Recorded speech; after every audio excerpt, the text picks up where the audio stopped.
Hey, I'm Alex Radical from Board Game Co, and today I'm reviewing Realm of Reckoning from Ivy Studio. Realm of Reckoning is a 2 to 5 player drafting, bluffing, bidding, tableau, a whole lot of different things going on in this game. And yes, the box does say 3 to 5. It's 2 to 5. They've made that change. Speaking of which, this is a prototype, all rules and components subject to change, and I'll have a link to the crowdfunding campaign down below. Also, two very big disclaimers of note. Well, one disclaimer and one other piece of information, I guess. Number one, the disclaimer part is I have done paid content on this game. Board Game Co did a sponsored playthrough for Realm of Reckoning. Please take that into account as I go through my opinion that I'm about to give. I like it less than I've liked other games that I didn't do any sponsored content around, but, you know, that doesn't necessarily mean anything. Maybe I'm still bumping at a point in my nefarious goals to be in their good graces. But in all seriousness, take it for what it's worth. I definitely have a friendly relationship with Ivy Studios, and there was paid content around this game.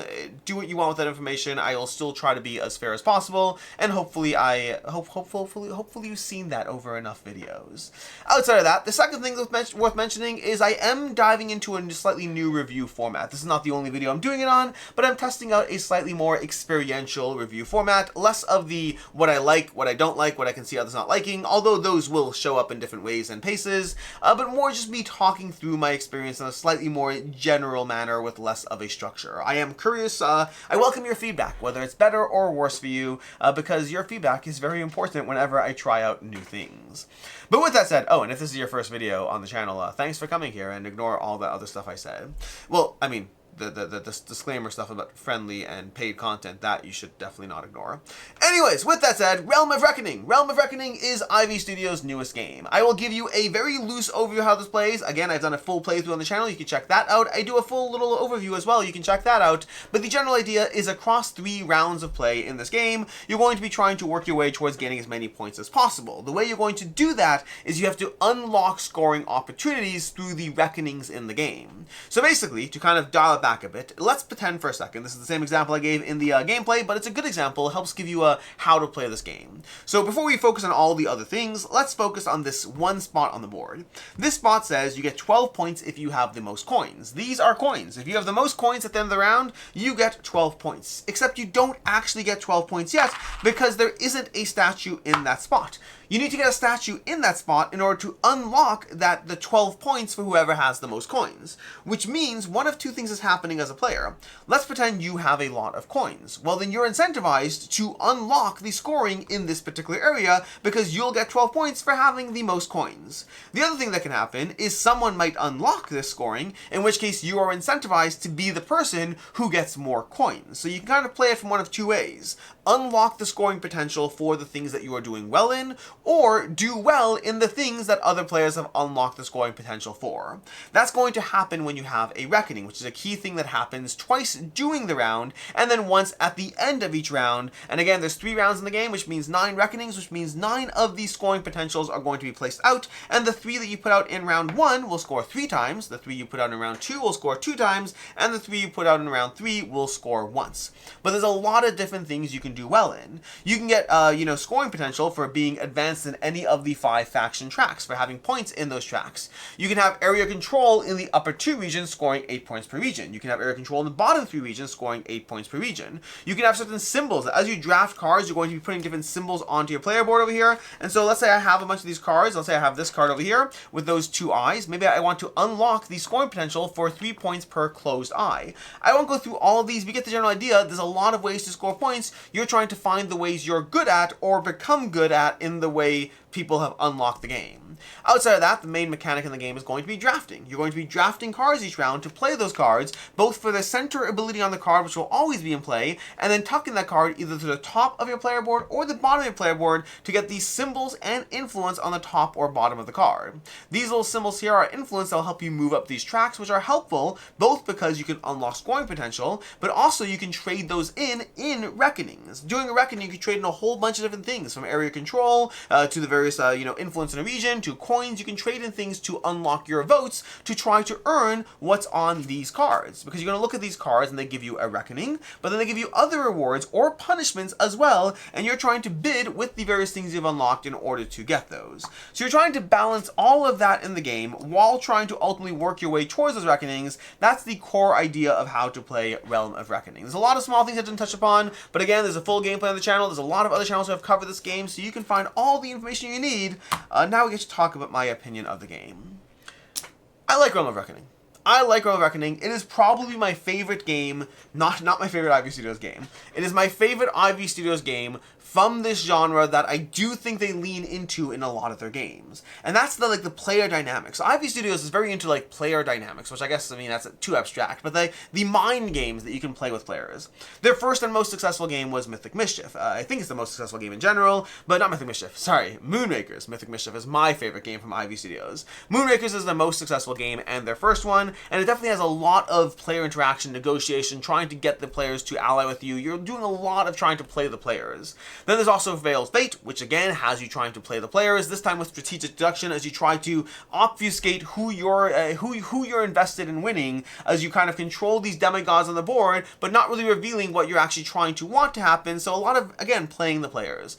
Then there's Fractured Sky. Fractured Sky, again, has this aspect of what are these secret bids that I'm placing on all these various islands. So again, you have secret information as you try to think through, how am I going to bluff, where am I actually investing, where am I bluffing other players. All of these games involve a lot of player-to-player dynamics as you try to play the mind games more so than the pure strategy on the board. And then Realm of Reckoning, I think it's most similar to Fractured Sky in terms of Ivy's catalog, and again, it has that very similar aspect where you are bidding. You're trying to, I might be able to bid 10, but do I bid 10? Do I hold on to a bunch of it? Do I only bid 2? Do I try to invest it for a future battle? There's a lot of simultaneously bidding on these little dials over here and trying to think through what you need to do to unlock that reckoning. So again, a lot of these secret player dynamics where it's not purely about what's happening on the board. There's also a lot of trying to read the table, read the players, and play the game. From all of those games, Realm of Reckoning is my favorite from those. But it's actually not my favorite Ivy Studios game, nor is it my second favorite. I think my favorite Ivy Studios game from the big box crowdfunding productions, my favorite game is Mythic Mischief, followed by Brink. Neither of which really have those elements, which makes me think that Ivy Studios' main element that they like to do in their games isn't the thing that I like the most about their games, because my favorite 2 games don't have that at all. I also like a bunch of their small box games. That's a different conversation. We'll talk about those in other videos in the future. I'm focusing on their big box kind of productions right now. But that said, all of this kind of semi-ranking of Ivy Studios games aside, Realm of Reckoning, when I first played this, it was very satisfying to try to learn the game, because there's a lot of things that are enjoyable. There's these we didn't really talk about in our overview, but as you move up these different tracks, you can unlock these abilities. That's 5 different abilities, all of which feel game-breaking, so you're really trying to fight for those. But again, that's where the whole game's economy comes into play, because you're really trying to juggle what you get your hands on and what you spend. The drafting is so satisfying, because the drafting, despite the fact that there's not tons of cool abilities in the cards, as you pass a hand of cards to players, you know what opportunities you're passing them. Whether you're passing them the opportunity to decide when a reckoning happens and how to control for it, that is incredibly dangerous, but sometimes you're trying to get more stuff on the board, so maybe you take the other cards instead.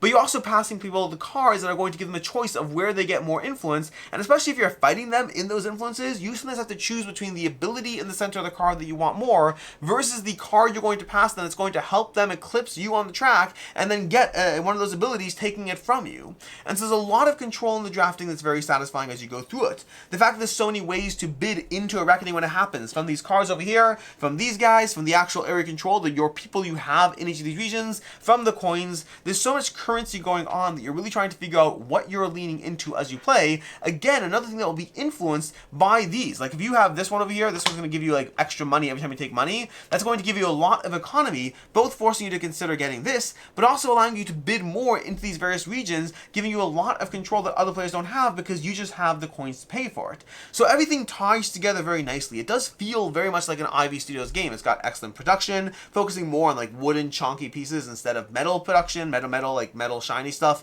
I like metal shiny stuff, but wooden chonky pieces are nice too. But it's got their production production for sure. Although again, prototype, I know they know this board is a little dark and they are making changes to different things. So it's got their production, it's got their pretty streamlined gameplay, it has the overall those mind games that they enjoy, mind games that I find fun as well. Because again, I've played this multiple times with multiple people, with Ivy Studios multiple times, with friends. I played this at various player counts as well. I have not played the 2-player mode. Again, that's a new thing that they have. They added that after I had access to this game, so I know they have the 2-player mode, but I haven't played that yet. But I think it does play well at different player counts. Well, again, I can't speak for 2-player, but at 3, 4, and 5, it does play nicely at those, because the game it's not simultaneous play, but it is pretty fast moving as far as, because you draft and select. You just have to resolve one at a time, but the actual resolution phase usually goes pretty quickly. There's a lot of angst over what you bid, and that's an area where I don't love, by the way. That's kind of where we move to the part where I both like it and I don't. And again, it's been true for most of their games. I don't think I've ever, well, 10 is the closest I've come to like disliking, but even then I kind of still want to play 10 more. It's complicated. Watch my 10 review at a different time. When it comes to these kinds of games, let's say this and Fractious Sky. I like both this and Fractious Sky, but the problem I have with both those games is that when you are hinging so much of your gameplay decisions on these kind of how much am I going to invest and where, it does mean that your entire game and how well you do can live or die on a single moment. A single moment that, I mean, many games can live or die in a single moment, but if it's a strategic play, that's one thing. If it's me playing a mind game and trying to get ahead of somebody else, like, how much do I need to spend?